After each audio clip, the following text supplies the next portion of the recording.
सुप्रभात प्यारे साथियों, आप सभी का स्वागत है आपके अपने एजुकेशन कैप्सूल चैनल में।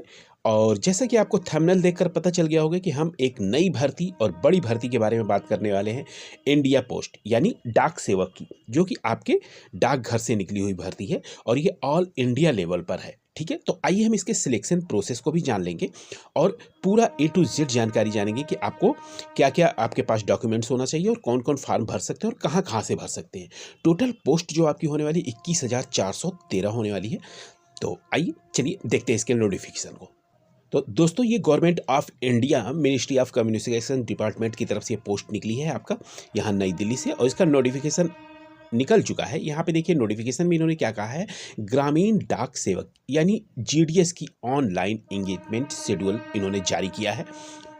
तो यहाँ पे देखिए इन्होंने कितने तरह की वेरियस पोस्ट जारी किए हैं। तो यहाँ पे देखिए ग्रामीण डाक सेवक इन्होंने GDS, फिर इसके बाद ब्रांच पोस्ट मास्टर यानी BPM, और इसके बाद इन्होंने असिस्टेंट ब्रांच पोस्ट मास्टर। और यहाँ पर आपको आइए हम लेके चलते हैं कि कब से आपका ऑनलाइन फॉर्म हो रहा है। तो देखिए 10/2 यानी 10 फरवरी से इसके ऑनलाइन फॉर्म स्टार्ट हो चुके हैं और 3 मार्च तक इसके ऑनलाइन फॉर्म चलेंगे।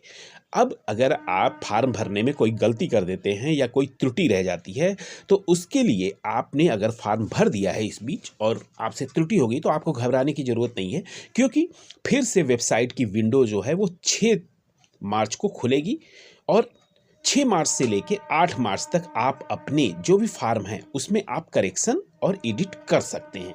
ठीक है, तो ये एक अच्छी खबर है। अब आगे हम बढ़ते हैं और देखते हैं। तो फार्म भरने से पहले आपको ये भी देखना जरूरी है कि आपकी वैकेंसी जो है किन किन राज्यों में कितनी कितनी है। तो आइए हम इस बात को देख लेते हैं।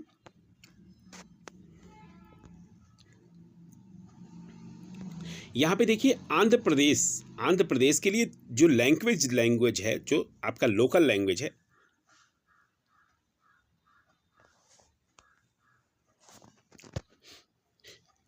आइए फॉर्म भरने से पहले हम देख लेते हैं कि वैकेंसी जो है आपकी स्टेट वाइज कितनी है और कहाँ कहाँ क्या है। तो आइए इसको थोड़ा सा देख लेते हैं जूम करके। यहाँ पे देखिए आंध्र प्रदेश में वैकेंसी निकली है। यहाँ पे तेलुगु आपकी लैंग्वेज, लोकल लैंग्वेज जो है आपको तेलुगु आनी चाहिए।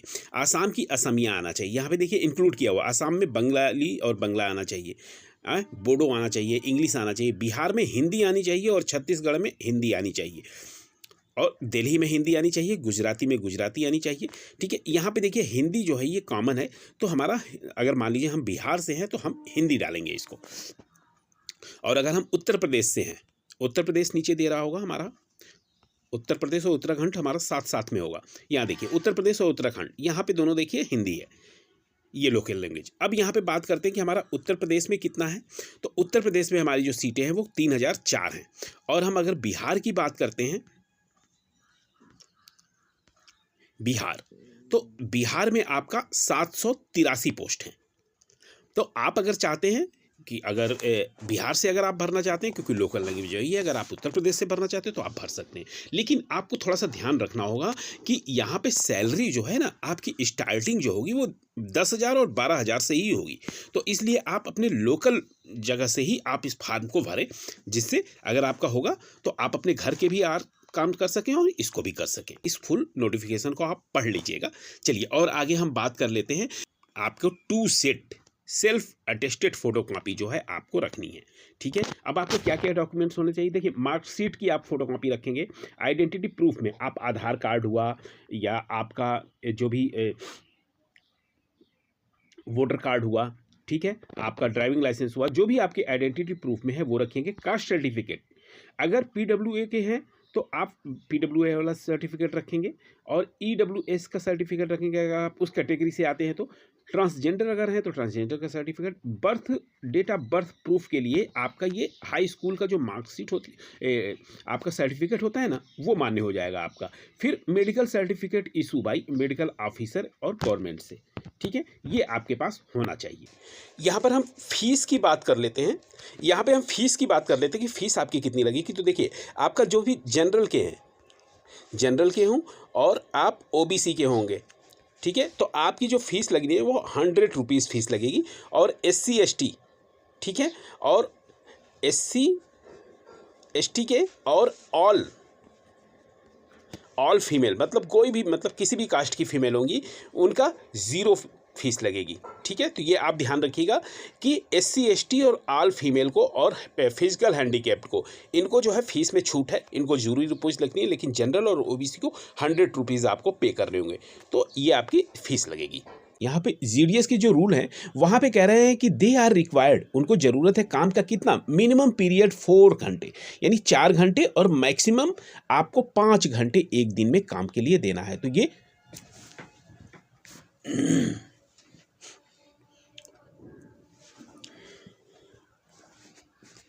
तो यहाँ पे कोई टाइम बाउंड नहीं है कि आपके पास आपका पूरा दिन चला जाएगा। तो यहाँ पे काम को लेके 4 से 5 घंटे का ही काम है, यानी आप अपने गृह में रहते हुए भी आप इसको कर सकते हैं। तो एक अच्छी अपॉर्चुनिटी है। आइए अब आगे देख लेते हैं हम। यहाँ पे ये कह रहे हैं कि जॉब प्रोफाइल आपकी क्या होने वाली है, ब्रांच पोस्ट मास्टर की। तो यहाँ पे देखिए इन्होंने कहा है कि आपका day by day postal operation आपको डॉक पहुँचाना है ब्रांच पोस्ट ऑफिस से, इंडिया पोस्ट पेमेंट जो बैंक है उसका जो भी आपको डिपार्टमेंटल टाइम टू टाइम आपको पहुँचाना रहेगा। यहाँ पे जो वर्क रहेगा आपका डाक पहुँचाने का ही रहेगा। आइए आगे देख लेते हैं हम, थोड़ा इसके वर्क को छोड़ते हैं।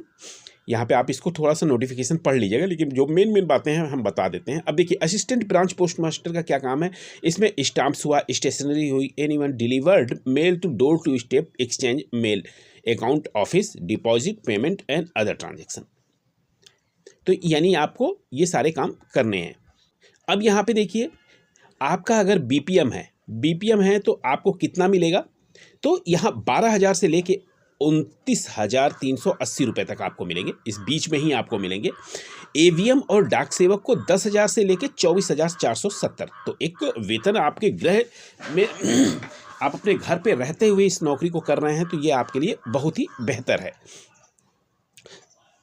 अब यहाँ पे कह रहे हैं कि एलिजिबिलिटी क्राइटेरिया क्या होना चाहिए, तो एलिजिबिलिटी क्राइटेरिया आपका 18 से लेके 40 साल होनी चाहिए आपकी।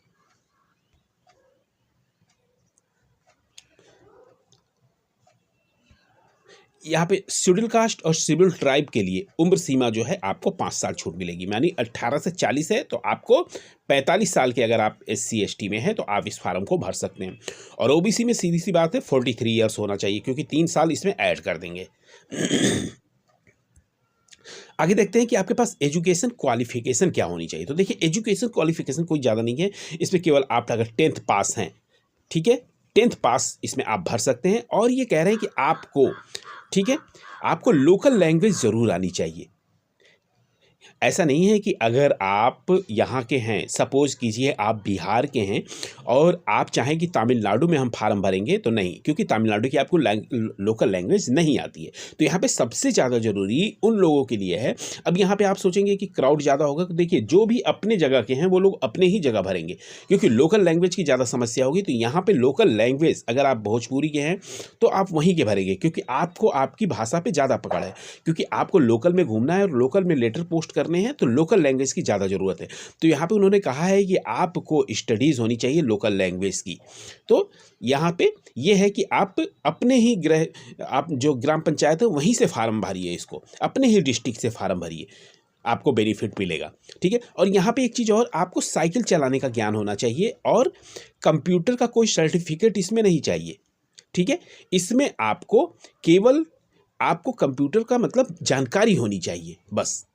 देखिए हमने कहा था ना कि आपको कंप्यूटर के नॉलेज होना चाहिए और साइकिल चलाने के भी ज्ञान होना चाहिए, और आपको लोकल लैंग्वेज आपको आनी चाहिए। बस ये आपके पास अगर है तो आप इस फॉर्म को फिलअप कर सकते हो, और आपके पास हाई स्कूल पास का आपके पास सर्टिफिकेट होना चाहिए। अब रिजर्वेशन की बात कर लेते हैं। तो रिजर्वेशन इन्होंने जो भी आपको मिलता है वो मिलेगा ही। कि आपका सिलेक्शन क्राइटेरिया क्या होना है। देखिए यहाँ पे कोई परीक्षा नहीं है आपकी, ठीक है, ना तो कोई परीक्षा है ना ही कोई इंटरव्यू है। तो इसलिए यहाँ पे कह रहे हैं applicant short list engage to basic system generated. यहाँ पे मेरिट लिस्ट का एक सिस्टम जनरेट है, वो ऑटोमेटिक कंप्यूटर से ही सारा कुछ होगा, किसी ह्यूमन को नहीं करना है, किसी को उस तरह से नहीं करना है, ये ऑटोमेटिक होगा। आप जो भी भेजेंगे मेरिट लिस्ट पे ये होगा। ठीक है, अब यहाँ पे मेरिट लिस्ट जितना आप पाए होंगे और वो हाई स्कूल से ही काउंट होगा। इसमें नहीं है कि अदर आपने लगा दिया ग्रेजुएशन का तो उससे काउंट होगा, केवल हाई स्कूल के मेरिट पे ही ये आपका सिलेक्शन होना है और आपका लोकल में ही होना है। तो एक अच्छी अपॉर्चुनिटी है, क्योंकि बाहर की कोई भीड़ नहीं आएगी। तो इसलिए आप इस फॉर्म को ज़रूर भरिए। तो ये थी हमारी तरफ से एक संक्षिप्त सी लेकिन महत्वपूर्ण जानकारी।